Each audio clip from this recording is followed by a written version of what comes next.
never get an email. They never respond as well. So it is a tough job to do when you're trying to go out of state.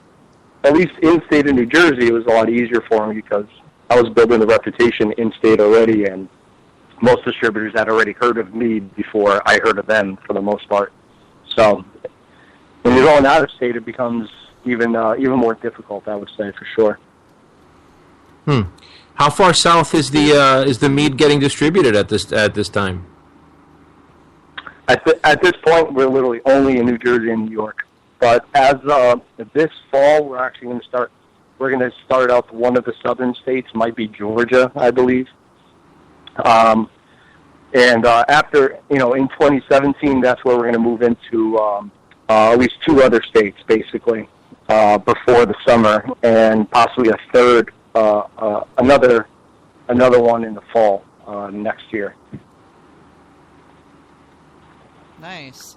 Yeah, one of the things that I've heard from a lot of other places that are looking to do distribution is exactly what you were saying, that finding the people to speak with first of all, but then also that whole finding the right ones. I mean, you said yourself, when you were fortunate to find some good ones, if not out of the gate, then certainly didn't take forever and a day, but.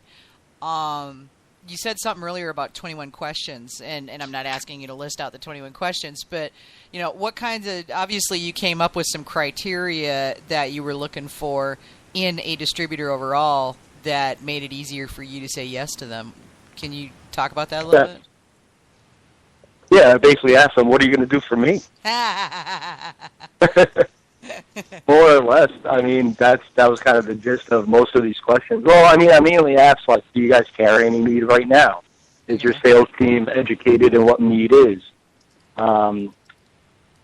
Just little, like, what regions, what areas in your state do you cover? Because, for me personally, I'd rather have one distributor that's going to cover all of the state as long as they do a good job throughout the whole state, rather than having 3 or 4 that are covering separate areas of the state, for example.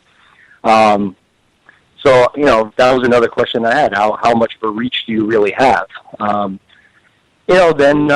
you just really get down to, the details of, okay, what are you guys looking for? Every distributor in every state is going to have a different kind of margin that they're trying to make on every sale. So, I found like, most distributors are looking at least for a 30% margin. So then you start asking questions. All right, so how much are the liquor stores, bars, and restaurants in that state looking for as far as margins or markups? Because then you start you have to start basically kind of working the price backwards from what you want your bottle to retail for on a liquor store shelf. You have to then take account what the liquor store wants to make on it, what the distributor wants to make on it, and then you can kind of get an idea of, okay, this is how much I could sell it for max. And that's the number you go for, basically. That way, if everybody gets their cut that they're looking for, everybody's happy. And as long as your numbers and your margins make sense, then it's time and it's worth going through distribution. But with that being said, when I started Melovino, I had I always joke around and say I had too good of taste when it came to packaging, and I spent good money on bottles, on my labels, on my closures, and every cent when it comes to distribution and selling volume, every cent you save makes a big difference on the retail price on that liquor store shelf. So we started even looking into, okay, how can we actually not change anything as far as quality is concerned, or anything at all, technically, with the meads that we're making, or a process, or a recipes. But what can we save on the packaging without losing too much or anything at all? And so I actually even have a plan where we're changing our packaging. Our labels are changing slightly, and it was the perfect time too, since we've updated our logo. And our labels are changing very, very slightly, but we're also going to order more in bulk to save on the per unit cost. We found the same exact bottles that we use, that instead of being a cork finish, that can also take a Zork closure like we use. Okay. We're moving to a screw top finish bottle, which is about half the cost of what we would think for our bottles now. And the screw top closures are about half the cost, or less than half the cost of our Zork closures. So every little penny, basically, that you drop as far as the cost goes, at the end of the day, it really makes a huge difference. It could be the difference of your bottle retailing for, $20 like you wanted it to, or retailing for $26, $27, and that's a big difference. That When you is. say Go ahead. that Hamish, by the way, I'm Are you here now, Hamish?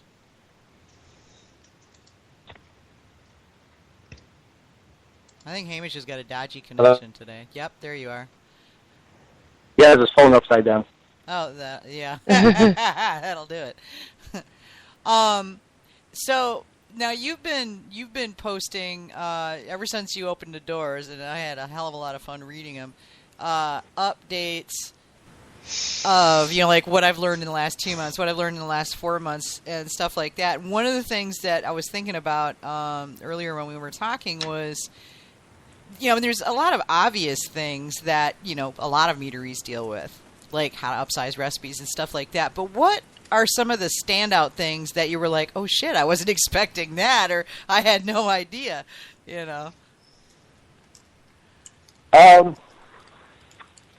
Let me think. I don't know. It's been a while. If you asked me this 2 years ago, I probably would have had 20 answers for it. But there's been all the way through, I've seen you posting about things that are like, oh, well, we realize this now. Well, all right. Well, the one thing that comes to mind off the top of my head is, all right, so let's say you're mixing a batch. At home you're, throwing 15, 18 pounds of honey or whatever it is into a bucket with water, and you're diluting it, and then you mix it up and you drop your hydrometer into it, or take a refractometer reading, whatever you use, and that's it. But when you're mixing up like 280 or 530 or 1,100 gallon batches like we're doing now, it's like, well, you gotta mix all that up to make sure you got like a good thorough mix of the must before you drop a hydrometer into it or take a reading, because you can have most of your sugar concentration from the honey towards the bottom of the tank, especially if you're adding water on top of, existing honey and water as well. So then it's like, oh crap, well, we added 720 pounds of honey into this. Why is it only reading 1050? Then all of a sudden you realize, all right, well, you got to mix this up pretty well. More than just like a 6-foot stainless steel mixing paddle can do with some, elbow grease. So then, we kind of figured it out. All right, we have a racking arm on all of our tanks and a drain port on the bottom.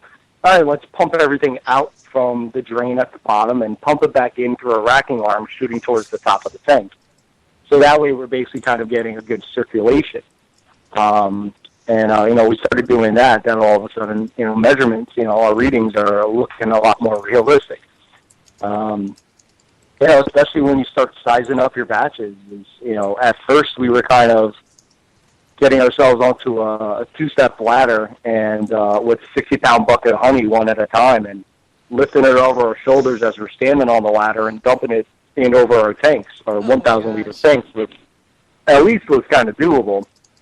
But now when you have a 10 or 12-foot high tank, you can't really. I'm not going to walk up a much larger ladder with a 60-pound bucket of honey in order to do that. So now it's like, all right, how are we going to get that honey into that tank? So it's either warm-up buckets to have the honey a little bit more, less thick to be able to actually pump that. You need a pump in order to be able to pump honey too, and you start figuring little things out that you just didn't even think of. That's crazy. Okay, so AJ, you're looking to build a meadery later. So what's coming up for you of the stuff that he's talking about? Unfortunately for me, I think the thing that's going to be tripping me up the most is going to be the regulations, which are going to be completely different based on where we are. But I'm just curious what kind of regulational nightmares you may have run into. I think, at least in the U.S., I think the biggest things to keep into consideration is what you specify to the feds, the TTB, and to your state alcohol and beverage control is what your bonded area is. And I think that's one of the main things that they're really looking for. They want to know that anything that's in your bonded area, which is basically a non-tax paid area, is basically kind of segregated from everywhere else. So essentially, if somebody kind of walks in to your place, they can't necessarily get to product that that taxes haven't been paid on, because let's face it, most of these regulations, at least 90% of them, are having to do with making sure the federal and the state government gets every penny that they feel is owed to them. So that's one of the major things that they always kind of like really pay a lot of attention to be honest. That's why they ask questions on the TTB and the state applications as far as, okay, well, how are you going to secure your your bonded area, for example? Where are you going to keep your tax-paid and non-tax-paid product? They kind of want to have a record. They basically want you to kind of lay out everything for them, so whenever they want, they can kind of walk in, do their inspection, and know exactly where to go and what to look at with floor plans and everything, and know exactly what to expect in each room. And if anything's out of order from what you told them, then you're in trouble. So I think that's one of the major things that I think in any country, most likely, any country that collects taxes on alcohol is most likely going to focus on that for the most part. Okay, thank you.